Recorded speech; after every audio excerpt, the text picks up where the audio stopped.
RJ Rohini tax நேயர்களுக்கு வணக்கம். Big Boss season 8 நாள் 59க்கான ரிவ்யூவை பார்க்க போறோம். என்னடா திங்கக்கிழமை செவ்வாய்க்கிழமை சும்மா லிவிங் ஏரியால உட்கார வச்சு ஏஞ்சல் டீமன் அப்படின்னு சொல்லிட்டு ஏதோ பண்ணிட்டு இருக்கிறாங்களே, எதுவும் நடக்கலையே அப்படிங்கிற மாதிரி எல்லாருமே ரொம்ப ஆவலோட எதிர்பார்த்த பார்த்தா அப்படியே ஏஞ்சல் சந்தோஷப்படுறீங்களா? இருங்க, உங்களுடைய பொறுமையை ரொம்ப சோதிப்பாங்க.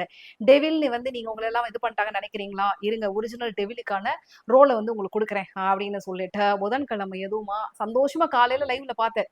எல்லாரும் வந்து ஏஞ்சல் வெர்சஸ் டெவில் டாஸ்க் அப்படின்னு மேக்கப் போட ஆரம்பிச்சிட்டாங்க. எல்லாருமே செல்ஃப் மேக்கப். அதெல்லாம் ரொம்ப நேர்த்தியா வந்து போட்டாங்க. தர்ஷிகாலாம் வந்து இந்த ப்ராஸ்தட்டிக் மேக்கப்லாம் வந்து ட்ரை பண்ணுவாங்கல்ல, அந்த மாதிரி பஞ்செல்லாம் போட்டு என்னென்னவோ ட்ரை பண்ணி நிறைய விஷயங்கள் வந்து மாசா பண்றதுக்கு ட்ரை பண்ணாங்க. ஸோ எல்லாரும் ஃபன்னா ஜாலியா ஸ்டார்ட் ஆகி அந்த டாஸ்கோடைய ரூல்ஸ் அண்ட் ரெகுலேஷன்ஸ் வந்த பிறகுதான் வந்து பாத்தீங்கன்னா ஒரிஜினல் டெவிலுக்கான பிஹேவியரோட தான் அந்த டெவில் டீம் இருக்கணும். இரக்கம், கருணை கொஞ்சம் கூட இருக்கக்கூடாது. அவங்களை எந்த அளவுக்கு உடைச்சு, அதாவது ஏஞ்சல் டீமை எந்த அளவுக்கு உடைச்சு பிரேக் டவுன் பண்ணி அவங்கக்கிட்ட இருக்கக்கூடிய அந்த 3 ஹார்ட்ல வந்து நீங்க பறிக்கலாம். யார் அதிகப்படியான ஹார்ட்டை சேர்க்கிறீங்களோ அவங்களுக்கு தான் இந்த வாரம் நாமினேஷன் ஃப்ரீ பாஸ் கொடுப்போம் அப்படின்னு சொல்லி ஒரு விஷயத்த முடிச்சாங்க. அதன் பிறகு ஏஞ்சல் டீமுக்கு வந்து அவங்க ரொம்ப இந்த மாதிரி பண்ணுவாங்க. ஆனா நீங்க உடஞ்சு அழுக கூடாது, சிரிச்சுக்கிட்டே ஸ்மைல் பண்ணிட்டே கடந்துட்டு போகணும். உங்களுடைய 3 ஹார்ட் வந்து கொடுக்கறது உங்களுடைய கையில தான் இருக்கு அப்படிங்கிற ஒரு விஷயத்த சொல்லி முடிச்சாங்க. ஸோ கொஞ்சம் கொஞ்சமா ஆரம்பிச்சப்ப ஒவ்வொருத்தரை டார்கெட் பண்ணிட்டாங்க. அதாவது ஈஸி டார்கெட்டா இருக்கக்கூடிய ஆட்களா வந்து எடுத்துக்கிட்டாங்க. ஸோ ஃபர்ஸ்ட் வந்து அன்ஷிதா, அதன் பிறகு பவித்ரா, அதன் பிறகு சத்யா. ஸோ அந்த 3 பேரை வந்து எடுத்துட்டு இவங்களை ஈஸியா அப்ரோச் பண்ணி பிரேக் டவுன் பண்ணி ஈஸியா ஸ்டார்ஸ் வாங்கிடலாம். மற்றவங்க எல்லாம் வந்து ரொம்ப சர்காஸ்டிக்கா பண்ணுவாங்க. இப்ப ரஞ்சித் அவர்களுடைய பொறுமை உடைகிறதுலாம் கஷ்டம். அவர் வந்து ஏசுநாதர் மாதிரி ஒரு கண்டத்தை அரைஞ்சா மறுகண்டத்தை காட்டு அப்படிங்கிறவரை அவர் உடைக்க முடியாது. ஸோ விஷாலு சிரிச்சுக்கிட்டே விட்டுருவாரு. ஸோ நம்ம இவங்க 3 பேரை டார்கெட் பண்ணலாம் அப்படின்னு சொல்லிட்டு மஞ்சரி என்ன பண்ணிடுறாங்கன்னா பவித்ராவை எடுத்துக்கிட்டாங்க.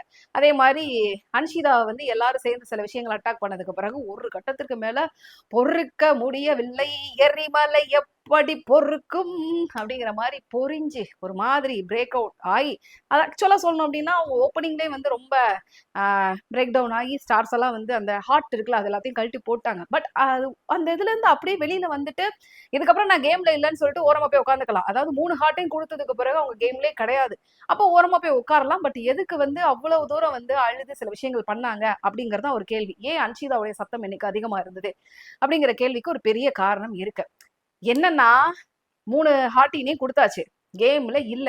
அப்ப என்ன பண்ணலாம் அப்படிங்கிறதுக்காக தான் எந்தெந்த ஏஞ்சலுக்கெல்லாம் பிரச்சனை இருக்கிறதா அவங்க நினைச்சாங்களோ அங்கெல்லாம் போய் தலையை வாலண்டியரா விட்டு கத்தி பெரிய டிராமா போட்டாங்க அப்படிங்கிற மாதிரிதான் இன்னைக்கு நான் பார்த்தேன். ஏன்னா பொறுமையா இருக்கணும் அப்படிங்கிற எல்லா விதமான ரூட்ஸும் அந்த டாஸ்க்கு தான். யாரும் வேணும்னு பண்ணல அப்படிங்கறது தெரிஞ்சாலும் அந்த நிதானத்தை இழந்து அவங்க பண்ணதுக்கு காரணம் என்னன்னு பாத்தீங்கன்னா ஸ்டார்ஸ்னே வருது எனக்கு. அந்த ஹார்டின்லாம் போயிடுச்சு. இதுக்கப்புறம் இந்த கேம்ல ஒண்ணு பண்றதுக்கு இல்லையே, அப்ப என்னடா பண்றது, கண்டென்ட்டா கொடுத்துடலாமே அப்படின்னு சொல்லிட்டு மிகப்பெரிய டிராமா அரங்கேற்றிட்டு இருக்கிறதா தான் வந்து நான் பாக்குறேன். அதற்கான எபிசோடுகளை தான் வந்து நீங்க ப்ரோமோவா இன்னைக்கு வந்து நீங்க எல்லாருமே பாத்திருக்கீங்க. இன்னொரு பக்கம் மஞ்சரி வந்து பாத்தீங்கன்னா மஞ்சரிகெல்லாம் வந்து டெவில் வேஷம் கொடுத்துதான் வந்து அவங்க ப்ரொவோக் பண்ணுமான்னு தெரியாது. அவங்கள சாதாரணமா விட்டாலே வந்து நல்லா மார்க் பண்ணுவாங்க, நல்லா ப்ரொவோக் பண்ணுவாங்க. ஸோ சலங்கையை வேற கட்டி விட்டாச்சு அப்படிங்கிறதுனால சரியான ஆட்டமா தான் ஆடினாங்க. பவித்ராவை சூஸ் பண்ணிக்கிட்டாங்க. எனக்கு அதுல ரொம்ப இதானது என்னதுன்னா, நீங்க டீஸ் பண்ணுங்க, என்னென்னவோ விஷயங்கள் பண்ணுங்க, அவங்களுக்கு பிடிக்காத பண்ணுங்க. பட் இந்த சாப்பிடுற விஷயத்துல வந்து ஒருத்தரை ஃபோர்ஸ் பண்ணி பண்றதுங்கிறது எந்த வகையில ஒரு நல்ல டாஸ்க் அப்படிங்கிறது தெரியல. ஏன்னா முட்டைங்கிறது, பச்சை முட்டை குடிக்கிறதுங்கிறது எல்லாருக்கும் ரொம்ப பிடிச்சமான ஒண்ணு கிடையாது. நிறைய பேர் வந்து முட்டையை வந்து வேக வச்சு சாப்பிடுவாங்க, ஆம்லெட் போட்டு சாப்பிடுவாங்க, அதெல்லாம் ஓகே. ஆனா பச்சை முட்டை வந்து சில பேருக்கு, இந்த எக்ஸசைஸ் பண்ற சில பேருக்கு அது ரொம்ப பிடிக்கும். ஆனா பெரும்பாலான மக்களுக்கு அது சுத்தமா பிடிக்காது. அது கொமட்டும் நடக்கும். ஆனா அதை ஏன் வந்து திரும்ப வாலண்டியரா கொஞ்சம் கொஞ்சமா அவங்க வாயில ஊத்தி அவங்க ரொம்ப டார்ச்சர் பண்ணாங்க அப்படிங்கிறது தெரியல. ஒருவேளை இந்த டாஸ்க் வந்து நாளைக்கே முடிஞ்சு இந்த ஏஞ்சல்ஸ் எல்லாம் டெவில வந்து ரிவெஞ்ச் எடுங்க அப்படிங்கிற மாதிரி பண்ணாங்கன்னா மஞ்சரி வாயில மட்டும் ஒரு கட்டு முட்டையை வச்சு அடிச்சு ஊத்திட்டா எப்படி இருக்கும்? அதை நினைச்சு பார்க்கணும். மஞ்சரி அவங்களுக்கு பிடிக்கலங்கிறப்ப எதுக்கு திரும்ப திரும்ப முட்டை கொடுக்குறாங்கன்னு தெரியல. கஷ்டப்பட்டு கிராசரி வாங்குறீங்க, எல்லாருக்கும் வந்து இந்த வாரத்துக்கு வந்து இவ்வளவு முட்டை தான் இருக்குன்னு தெரிஞ்சதுக்கு அப்புறம் ஏன் உணவுப் பொருட்களை வீணாக்குகிறீர்கள் அப்படிங்கிற ஒரு மிகப்பெரிய கேள்வி இருக்கு. ஒருத்தவங்களுக்கு பிடிக்காதது கொமட்டும். அதை வந்து நாளைக்கே அது ஃபுட் பாய்சன் ஆச்சுன்னா, அவங்களுக்கு ஏதோ ஒன்று ஆச்சுன்னா யார் பதில் சொல்லுவா? அந்த ஒரு கேள்வியும் இருக்கு. அதே மாதிரி அந்த ஒரு விஷயம் தான் வந்து பாத்தீங்கன்னா பவித்ரா வந்து பிரேக் டவுன் ஆகிறதுக்கு ஒரு மிகப்பெரிய காரணமா இருந்தது. எவ்வளவு முட்டை தாங்க குடிச்சுக்கிட்டேன், ஆனா 2-3 முட்டை தான் குடிச்சாங்க.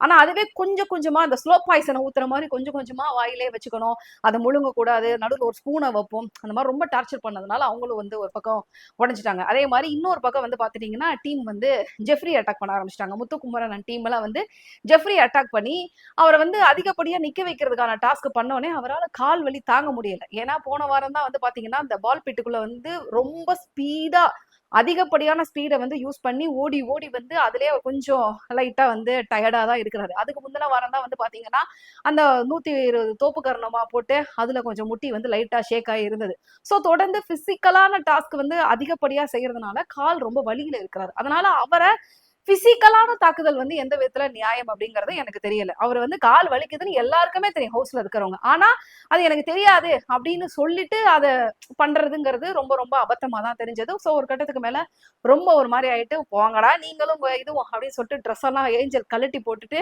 பேர் பாடியோட வந்து இப்ப நான் ஏஞ்சல் டேவில் பாக்குறீங்களா அப்படிங்கிற மைண்ட் செட்டுக்கு வந்து ஜெஃப்ரியும் வந்து வந்துட்டாங்க. அதன் பிறகு சத்யாவை வந்து இந்த மஞ்சரியும் முத்துக்குமரனும் எப்படியாவது ஸ்டார்ஸை வந்து பறிக்கணும்னு சொல்லிட்டு ரொம்ப மார்க் பண்றது. அதாவது 60 நாள் சும்மா இருந்த அப்படிங்கிறத ஒரு 600 தடவை சொல்லியிருப்பாங்க. சத்யாவும் வந்து எதுக்கு வந்தேன் தெரியல, ஏன் வந்தேன்னு தெரியலன்னு ரிப்பீட்டடா அதே பதில் தான் சொல்றாரு. ஏன்னா கேள்வி கேட்கிறவன் ஏதாவது சுவாரஸ்யமா வேற ஆங்கிள் டிஃபரெண்டா கேட்டாதான் பதில் சொல்றவனுக்கு ஏதாவது புதுசா கிடைக்கும். நீ ஒரே கேள்வியை தான் 600 தடவை கேட்ட அப்படின்னா பதில் சொல்றவன் ஒரே பதில வச்சுக்கிட்டு 600 டைம் திரும்பி திரும்பி தான் சொல்லுவான். சோ அந்த ஒரு விஷயம் தான் சத்யா விஷயத்தை பொறுத்த வரைக்கும் நடந்தது. சோ இப்படிதான் சில விஷயங்கள் நடக்கிறப்ப அன்ஷிதா வந்து இதுக்கு மேல என்னால முடியாது. எந்த இடத்துல பிரேக் டவுன் ஆனாங்க அப்படின்னா இந்த ஆனந்திக்கு வந்து இந்த சாச்சனா பொண்ணு வந்து முட்டையை வந்து கொஞ்சம் கொஞ்சமா உடைச்சு வந்து வாயில ஊத்திட்டு குடுக்கறப்ப கீழே வந்து சிந்தினதை எடுத்து வாயில தடவிச்சு. சாச்சனாவுடைய சுத்தம் தான் ஊருக்கே நல்லா தெரியும் இல்லையா? சோ அதை எடுத்து வாயில தடவுனே கீழே கண்டு எடுத்து வாயில தடவுறியா, அறிவில்ல உனக்கு, குட்டி பிசாசு நீ, பொண்ணே கிடையாது அப்படின்னு சொல்லிட்டு ஓரளவுக்கு பெரிய பாஸ்டோட்டாய் வெடிக்கிற மாதிரி ஒரு விஷயம் இருந்தது. ஆனா என்னன்னா அந்த இடத்துல அன்ஷிதா பிரேக் டவுன் ஆகி கத்துன்னு கத்துறாங்க. சாச்சனா அமைதியா பண்ணுங்க, நீங்க போங்க, நீங்க தள்ளுங்கன்னு சொல்லிட்டு ரொம்ப நிதானமா வந்து ஒரு பெரிய ஆக்டிங் கரெக்டா மெயின்டைன் பண்ணாங்க. ஏன்னா அவங்க டெவிலா இருந்தாலும் கத்துறதுக்கான இடத்துல இருந்தா கூட அதை கத்தாம மெயின்டைன் பண்ணிட்டு சாச்சனாவும் வந்து பயங்கரமா கேமுக்குள்ள ரொம்ப ஸ்பார்க்கா இருந்தாங்க. ஏன்னா போன தடவை தான் ஜெயிக்க முடியல, இந்த தடவையாவது நாமினேஷன் ஃப்ரீல எப்படியாவது ஜெயிக்கணும் அப்படிங்கிறதுக்காக தான் ஒரு வெறித்தனமான விளையாட்டை விளையாடினாங்க. இது இல்லாம இன்னொரு விளையாட்டு, இன்னொரு இடம் தான் வந்து சுவாரஸ்யமான இடம்.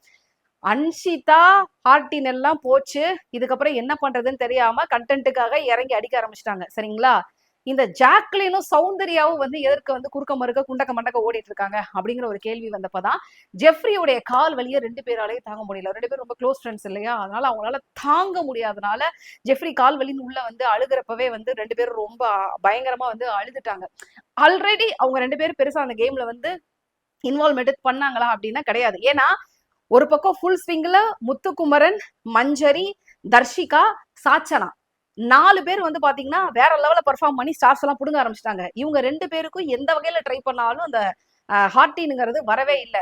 இதுக்கப்புறமும் நம்ம ட்ரை பண்ணி ஹார்டின்லாம் வர்றதுக்கு வாய்ப்பு இருக்கா அப்படிங்கிறத பார்த்தாங்க. வேலைக்கு ஆகாது, சரி ஓகே ஆட்டையை கழிச்சு விடலாம், குட்டையை குழப்பிடலாம் அப்படின்னு சொல்லிட்டு தான் இவங்க சைடுல வந்து பெர்ஃபார்ம் பண்ணாங்க. அதாவது எங்களுக்குள்ள இருக்கக்கூடிய மனிதாபிமானம் எங்களை விளையாட விடாம தடுக்குது அப்படிங்கிற மாதிரி ஒரு ஆங்கிள் பண்ணப்பதான் தர்ஷிகாவுக்கும் ஜாக்லினுக்கும் முட்டிக்குச்சு. இந்த ஆம்பளை பசங்க வந்து கெட்ட வார்த்தைகள் பேசுறா மட்டும் பீப் போட்டு ப்ரோமோ போடுற பிக் பாஸ் அவர்களே, ஏன் இந்த பெண் பிள்ளைகள் வந்து சில ஆபாசமான வார்த்தைகளை பேசும்போது அதையும் ப்ரோமோவில் சேர்த்து நீங்கள் ஏன் பீப் போட்டு ஒரு ப்ரோமோவை டெலிகாஸ்ட் செய்வது இல்லை அப்படிங்கிற ஒரு கேள்வியை வந்து ஒட்டுமொத்த பிக் பாஸ் ரசிகர்கள் சார்பா நானும் வந்து இந்த இடத்துல கேட்டுக்கிறேன்.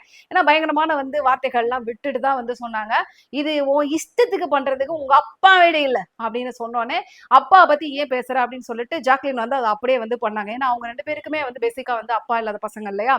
அதனால இதை வந்து அப்படியே ட்ரிகர் பண்ணி வேற மாதிரி போறதுக்கான ஒரு அதாவது கிட்டத்தட்ட சொல்லணும் அப்படின்னா நான் லைவ்ல பார்த்த வரைக்கும் அடிதடி தான் நடக்கல. இல்லைன்னு வச்சுக்கோங்களேன், ஒருத்தர் நீங்க வந்து கேமராலாம் ஆஃப் பண்ணிட்டோம் என்ன வேணாலும் பண்ணுங்கன்னு சொன்னா ரெஸ்லிங் தான் நடக்கும். அந்த அளவுக்கு வந்து இன்னைக்கு வீடு வந்து வெறியாட்டம் ஆடி கிடக்குது. ஸோ இதை தொடர்ந்து டெவில்ஸ் டீமுக்குள்ள ஒரு டிஸ்கஷனை போட்டு என்ன பண்றாங்கன்னா, யாரு டெவிலா இருக்கிறதுக்கு தகுதி இல்லை, அப்ப அவங்களை தூக்கி ஜெயில போடலாம் அப்படிங்கிற ஒரு டாஸ்க் வர்றப்ப எனக்கு தெரிஞ்சு இந்த டாஸ்க்ல ஆரம்பத்துல இருந்தே பர்ஃபார்மன்ஸ்ல வந்து எல்லாரும் ஹார்டினை எடுத்த உடனே காண்டிலே இருந்த ஜாக்லினை வந்து ஜெயில போடலாம் அப்படிங்கிற ஒரு முடிவை வந்து ஏகமனதா எல்லாரும் சேர்ந்து எடுத்து ஜாக்லின் வந்து ஜெயில போட்டு இன்னைக்கான எபிசோட நிறைவு பண்ணி வச்சிருக்காங்க. ஸோ தொடர்ந்து நாளைக்கும் டெவில் வெர்சஸ் ஏஞ்சல்ல பொறுமையை இழக்க போறாங்களா, சோதிக்க போறாங்களா, இல்ல நாளை மதியத்தோட இந்த டாஸ்கை முடிச்சுட்டு ஏஞ்சல்ஸ் உடைய ரிவெஞ்ச் டைம் வந்து ஸ்டார்ட் பண்ணுவாங்களா, இல்ல இந்த டாஸ்கை 2வது நாள் எப்படி கொண்டு போக போறாங்க, இல்ல ஆல்ரெடி ஒரே நாளுக்கே வந்து வீடு வந்து ரொம்ப ஒரு மாதிரி இருக்கு, இதை கண்டினியூ பண்ண வேணாம் அப்படின்னு பிக் பாஸ் நினைக்கிறாரா அப்படிங்கிற விஷயத்தெல்லாம் வந்து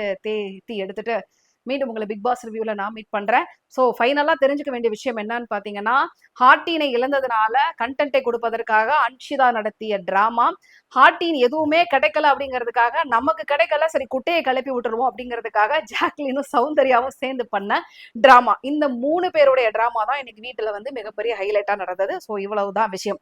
okay, see you, tata, bye. மறக்காம சேனலை லைக் பண்ணுங்க, ஷேர் பண்ணுங்க, சப்ஸ்கிரைப் பண்ணுங்க, சப்போர்ட் பண்ணுங்க.